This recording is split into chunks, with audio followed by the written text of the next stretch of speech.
एक छोटी बच्ची जिसको अपने पिछले जन्म की सारी यादें याद थी और वो इतनी सटीक थी कि स्वयं गांधी जी भी चौंक गए थे। गांधी जी ने इस रहस्य की जांच करने के लिए 15 लोगों की स्पेशल कमेटी बनाई और जो सच सामने आया वो पूरे देश को हिला देने वाला था। क्या वाकई में पुनर्जन्म होता है? इस बात की पुष्टि गांधी जी की स्पेशल कमेटी ने भी की। 11 दिसंबर 1926 को दिल्ली में चांदनी चौक में रंग बहादुर माथुर के यहाँ पे एक बच्ची का जन्म होता है। वो उसका नाम शांति देवी माथुर रखते हैं और जैसे जैसे वो बच्ची बड़ी होने लगी वो किसी से घुलती मिलती नहीं थी। वो हमेशा चुप रहती थी, ना वो किसी के साथ खेलती थी। वो हमेशा गुमसुम रहती थी और घर के आंगन में कुछ न कुछ बस ढूंढती रहती थी। उसके माता पिता ने सोचा कि शायद उसमें कुछ कमी है और समय के साथ साथ कुछ बच्चे धीरे धीरे ही सीखते हैं तो ये भी सीख जाएगी। और 4 साल की होने के बाद से उस बच्ची ने थोड़ा थोड़ा बोलना शुरू ही किया। उसके घर वाले उसकी बातों को सुन के खुश होने की जगह बहुत दुखी होने लगे, क्योंकि उसने जो बोलना शुरू किया वो उनकी भाषा में नहीं बात करती थी, वो किसी अलग ही बोली में बोलती थी। उसके बोलने का तरीका बहुत अलग होता था। वो कहती कि उसका घर मथुरा में है और वे लोग उसके असली माता पिता नहीं है, उसके असली माता पिता मथुरा में हैं। तो एक बच्ची के मुंह से ऐसी बिना सर पैर वाली बातों को सुन के उसके घर वाले सोचने लगे, भाई क्या परेशानी है मेरी बच्ची में। एक बार शांति देवी की माँ प्रेम प्यारी उसके लिए सुंदर सुंदर कपड़े लेके आई। सोचा कि बच्ची खुश हो जाएगी और उन कपड़ों को देख के वो बच्ची खुश होने की जगह नाराज हो गई। वो बोलने लगी, क्या घटिया क्वालिटी के कपड़े लाए हैं। अब माता जी भी हैरान हो गई कि उस बच्ची को कैसे मालूम चला कि कौन से कपड़े अच्छी क्वालिटी के होते हैं और कौन सी बुरी क्वालिटी के। और एक बार की बात है, उनके घर में चिकन बना था। शांति देवी ये देख के बहुत ही ज़्यादा गुस्सा हो गई कि मेरे घर में चिकन क्यों बना है, और वो बोलने लगी कि मथुरा में भी कोई मांस नहीं खाता, मैं मांसाहारी खाना नहीं खाती हूँ, मैं शुद्ध सात्विक भोजन करती हूँ। अब ऐसे ऐसे शब्द उसके मुंह से सुन के उसके घर वाले फिर से परेशान हो जाते। जैसे जैसे वो और बड़ी होने लगी तो वो और मथुरा की बातें करने लगी कि मथुरा में ऐसा करती थी, मथुरा में वैसा होता है, हर एक चीज बहुत डिटेल में बताती। वो कहने लगती कि उसके घर के आंगन में तो एक कुआं भी था, वहाँ पर वो अपने बर्तन धोती थी, कपड़े धोती थी और वहाँ पे नहाती भी थी। तो वो कहती उसकी शादी भी हो गई है।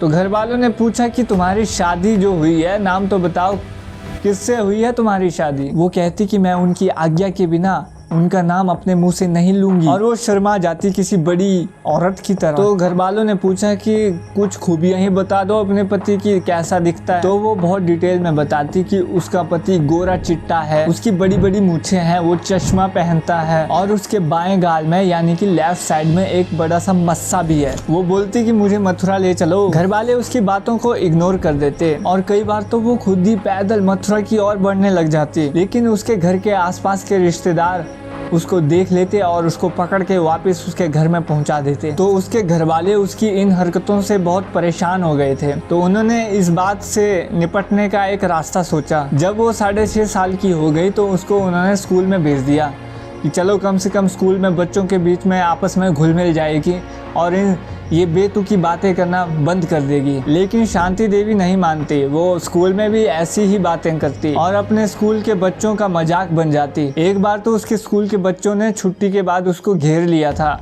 और उसका मजाक उड़ाने लगे थे। वो कहती थी कि उसकी शादी हो गई है, बच्चा हो गया, इस बात को लेके उसका बहुत मजाक उड़ाया। तो दूर से उसके टीचर ने ये सब देख लिया। उसके टीचर बाबू बिशन चंद ने सभी बच्चों को भगा दिया कि वो शांति देवी को परेशान कर रहे हैं, और शांति देवी ने फिर से वही कहानी उस टीचर को सुना दी। टीचर को उसकी बात पे विश्वास नहीं हुआ और उसने उसको सुना दिया कि भाई ऐसी बातें नहीं करते, ऐसी फालतू की मनगढ़ंत कहानियां मत बनाओ। तो शांति देवी को रोना आ गया और वो वहाँ से भाग गई। ये बात उस टीचर ने अपने हेडमास्टर को बताई। हेडमास्टर और टीचर दोनों ने मिलके उसके घर जाने का फैसला किया कि उसके पिताजी से बात करेंगे और उससे बात करेंगे घर में जाके पर्सनली कि क्या प्रॉब्लम है। तो शांति देवी के टीचर और हेडमास्टर उसके घर में पहुंचे और उसके पिता से बात करी। तो उसके पिताजी ने बताया कि ये तो 4 साल की उम्र से ही ऐसी बातें करना शुरू कर दिया है इसने। तो उन्होंने शांति देवी को कहा कि हमको भी अपनी पूरी कहानी बताओ क्या है। तो शांति देवी बोलने लगी कि उसका असली नाम लुगड़ी देवी है।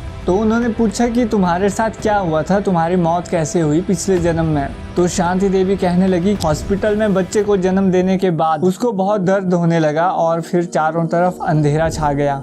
उन्होंने पूछा मथुरा में तुम्हारा घर कहाँ पर है? वो कहने लगी कि मथुरा में चौबे गली में है, 9वां घर उसी का है। फिर उन्होंने पूछा कि तुम्हारे पति का नाम क्या है? वो कहने लगी वो अपने पति का नाम नहीं बता सकती। उन्होंने शांति देवी को लालच दिया, अगर तुम अपने पति का नाम बताओगी तो हम तुमको मथुरा लेके चलेंगे। और ये सुन के उसने पहली बार अपने पति का नाम लिया, पंडित केदारनाथ चौबे, और वो शर्माई और वहाँ से भाग गई। तो उनके टीचर और मास्टर ने उनके पिताजी को बोला चलो मथुरा में लेके जाते हैं आपकी बेटी को। तो उनके पिताजी ने साफ इनकार कर दिया कि नहीं, मेरी बेटी कहीं नहीं जाएगी। उनके हेडमास्टर के दिमाग में एक आइडिया आया कि वो उस पते पे केदारनाथ के नाम पे एक चिट्ठी लिखेगा। यहाँ दिल्ली में एक लड़की है, वो ऐसा ऐसा बता रही है, और ये सोचा कि वहाँ से अगर लेटर आएगा तो क्या पता वो लड़की सच बोल रही हो।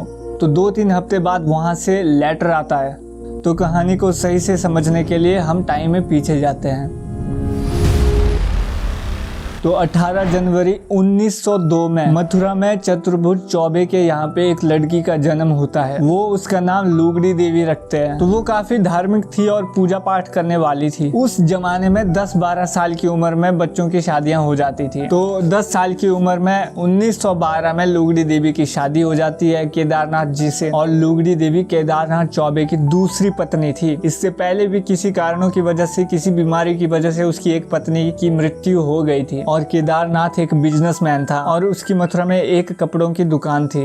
और शादी के कुछ समय बाद लुगड़ी देवी अपने घर में ही रही थी। मतलब तुरंत शादी के बाद वो अपने पति के पास नहीं चली गई थी 10 साल की उम्र में। जितना मैंने समझा है, पहले बच्चों की मतलब शादियां हो जाती थी, जैसे आजकल नैन मटक्का चलता है ना बच्चों का, कि उसकी ये गर्लफ्रेंड है और उसकी वो गर्लफ्रेंड है। तो पहले ऐसा नहीं होता था।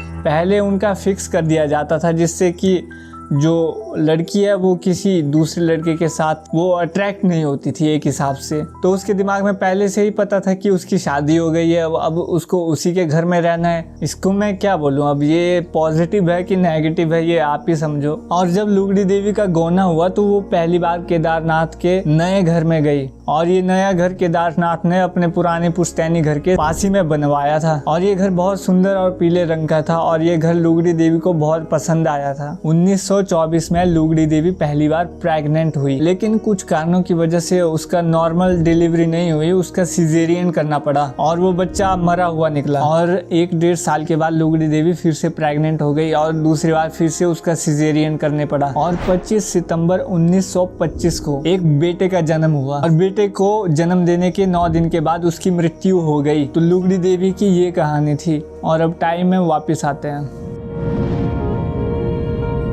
तो पंडित केदारनाथ चौबे ने अपने छोटे चचेरे भाई को भेजा। और उसका चचेरा भाई दिल्ली में ही काम करता था, इसलिए पता करने के लिए भेजा कि क्या सच में ऐसा है। तो वो शांति देवी के टीचर और हेडमास्टर से मिला और वो तीनों मिलके शांति देवी के घर में गए। और वो छोटा चचेरा भाई, उसका नाम कांजीमल था, वो लुगड़ी देवी के बारे में बहुत जानता था क्योंकि वो उनके साथ ही रहा था। और शांति देवी उसको पहचान लेती है कि वो उसका छोटा चचेरा भाई है। और वो कुछ ऐसी बातें आपस में करते हैं जिससे कि वो उसको विश्वास हो जाता है कि वही लुगड़ी देवी है जिसका कि पुनर्जन्म हुआ है।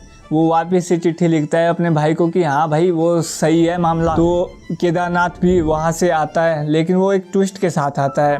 वो बाबूराम चौबे बन के आता है, मतलब कि अपना बड़ा भाई बन के आता है। लेकिन शांति देवी भी किसी से कम नहीं थी। वो उसको देखते ही पहचान जाती है कि ये तो मेरे पिछले जन्म के पति है। तो वो भी कंफर्म करता है कि हाँ मैं ही केदारनाथ चौबे हूँ। एक्चुअली इस बीच ऐसा हुआ होता है कि केदारनाथ चौबे ने तीसरी शादी कर ली होती है।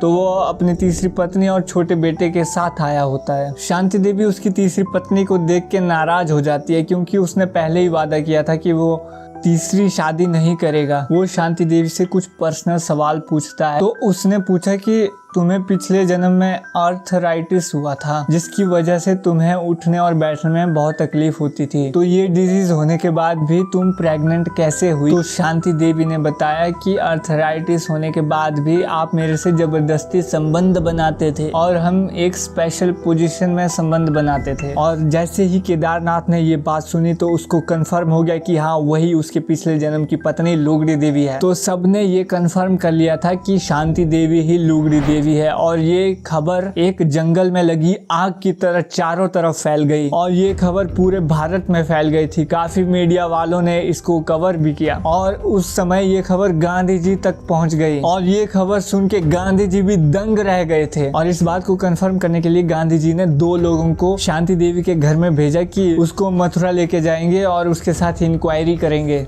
लेकिन उसके पिताजी ने मना कर दिया था। तो स्वयं गांधी जी शांति देवी के घर में आए और उन्होंने उनके पिताजी को समझाया और उन्होंने 15 लोगों की एक स्पेशल कमेटी बनाई और उस 15 लोगों की कमेटी में कुछ सांसद थे, कुछ न्यूज रिपोर्टर थे, कुछ डॉक्टर थे, कुछ वकील थे और कुछ सरकारी कर्मचारी थे। और गांधी जी की बातों को सुनकर शांति देवी का पिता मान गया, वो उनको मना नहीं कर पाया। और 24 नवंबर 1935 को सभी 15 लोग शांति देवी और उसके माता पिता के साथ रेलवे स्टेशन में पहुंच गए। और ट्रेन लेट होना ये तो इंडिया में एक आम बात है, तो उस टाइम पे ट्रेन लेट हो गई थी। तो ये सब देख के जो शांति देवी है वो बहुत ही ज़्यादा परेशान हो गई थी। तो वो कहने लगी कि हम तो लेट हो जाएंगे, मंदिर के पट बंद हो जाएंगे। तो उसने बोला कि द्वारकाधीश मंदिर में 12 बजे पट बंद हो जाते हैं और फिर शाम को ही खुलते हैं। तो ये सब जानकारी जैसे ही उन्होंने उसके मुँह से सुनी तो वो हैरान हो गए कि इसको कैसे पता चला कि 12 बजे द्वारकाधीश मंदिर में पट बंद हो जाते हैं।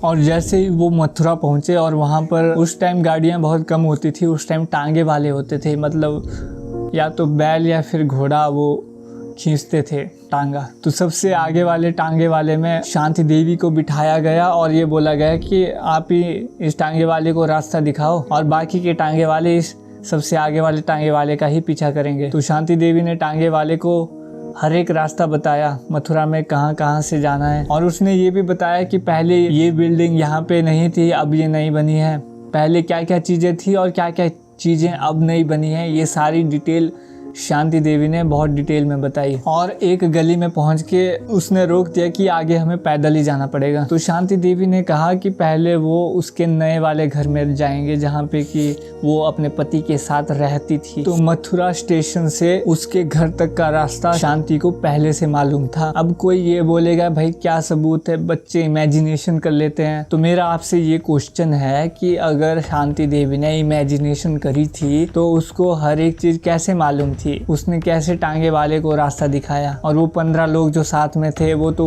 यही चेक कर रहे थे ना कि इसको मालूम है या नहीं मालूम है। तो फिर भी लोग यही बोलते हैं कि ये बस इमेजिनेशन होती है, बच्चों की पुनर्जन्म कुछ नहीं होता। तो उसको कैसी सारी चीजें डिटेल मालूम थी, ये मेरा क्वेश्चन आपसे है। आप बिना जाने कैसे आप इन चीज़ों को नकार सकते हैं। तो असलियत में तो अंधविश्वासी कौन है। और ये जो 15 लोग थे इनका एक ही काम था कि ये कंफर्म करना कि जो ये शांति देवी बोल रही है ये सही में ये चीज़ें हैं या नहीं हैं। तो वो हर चीज़ को वेरीफाई कर रहे थे। तो शांति देवी उन 15 लोगों के साथ और अपने माता पिता के साथ अपने पुराने जन्म के वाले घर में पहुंच गई। उसने कहा था कि वो घर पीले रंग का था लेकिन वो तो सफेद रंग का घर था। और वो जैसे ही घर के अंदर घुसे तो वहाँ पर 2 अनजान लोग थे। तो उन्होंने कन्फर्म किया कि ये घर उन्होंने केदारनाथ चौबे से किराए पर लिया है और ये सफेद पेंट भी उन्होंने ही किया है। और शांति देवी उन 15 लोगों को अपने घर की पहली मंजिल में लेके गई और घर के बारे में हर एक डिटेल में बताने लगी। उस घर की सारी डिटेल्स बताने के बाद शांति देवी सबको अपने मेन घर में लेके चली गई, सबको चौबे गली के 9वें घर में लेके चली गई। वहाँ पर केदारनाथ, उसका बेटा और उसकी तीसरी पत्नी उनका इंतजार कर रहे थे क्योंकि उन तक पहले ही खबर पहुँच गई थी कि ये आज यहाँ पे आने वाले हैं। और शांति देवी ने उस घर की डिटेल्स भी सबको बताई।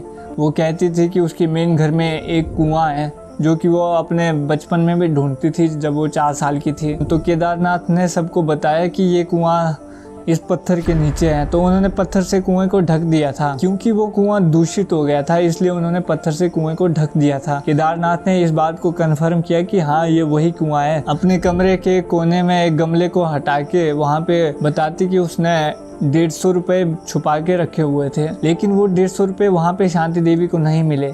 तो केदारनाथ ने ये बात को भी कंफर्म किया कि हाँ मैंने ही उन 150 रुपयों को वहाँ से हटाया था और उनको खर्च कर दिया था। तो जो भी वो डिटेल बताती वो सारी चीजें उसके घर वाले कंफर्म करते कि हाँ ऐसा ही होता था। तो अब आप ही बताओ कि वो इमेजिनेशन थी, अगर इमेजिनेशन नहीं थी तो उसको कैसे पता चला हर एक चीज, हर एक डिटेल के बारे में जो कि उसने लुगड़ी देवी बन के जिया था। तो अपना नया घर, अपना पुराना घर अपना वो घर जहाँ पे वो पैदा हुई थी, सारा कुछ, और मंदिर, द्वारिकाधीश मंदिर और यमुना घाट में जाने के बाद वो ट्रेन से वापस दिल्ली चले गए। और जो 15 लोग गांधी जी ने बिठाए थे उन सभी लोगों ने ये कंफर्म किया कि हाँ, जो ये लड़की बता रही है वो सारा सच है। और इसके बाद शांति देवी ने ये डिसाइड किया कि वो अपने नए परिवार के साथ ही रहेगी। उसने अपनी स्टडी करी और उसने शिमला यूनिवर्सिटी से अपनी ग्रेजुएशन भी करी है। वहाँ पे उसको एक लड़का रामदास सिंह मिला था। वो रामदास सिंह उसको पसंद करने लगा था, लेकिन उसने डायरेक्ट मना कर दिया कि वो केदारनाथ को ही अपना पति मानती है। और जब केदारनाथ की मृत्यु भी हो गई तो वो एक विधवा की तरह रही। और शांति देवी ने अपने पूरी लाइफ में कभी शादी नहीं करी। और 27 दिसंबर 1987 को 60 साल की उम्र में शांति देवी एक बार फिर से उनका निधन हो गया। जब से गांधी जी की कमेटी ने इस बात को कंफर्म किया कि पुनर्जन्म एक अटल सत्य है और शांति देवी का ये एक पुनर्जन्म ही था, तब से ये न्यूज़ इतनी फेमस हो गई कि ये नेशनल ही नहीं, इंटरनेशनली मीडिया वालों ने इसको कवर किया। बहुत सारे साइंटिस्ट इंटरनेशनली इस बात को सर्च करने के लिए आए थे। और इनमें से एक बहुत ही ज़्यादा फेमस और respected scientist doctor Ian Stevenson ने भी इस केस पर क्रॉस चेकिंग करी और हर एक डिटेल को अपनी रिसर्च में ऐड किया। तो साइंटिस्टों ने, महात्मा गांधी और उनकी टीम ने, सबने रीइंकार्नेशन के इस केस को प्रूव किया कि हाँ, रीइंकार्नेशन होता है। तो आपका रीइंकार्नेशन के बारे में क्या मानना है? क्योंकि इन रीइंकार्नेशन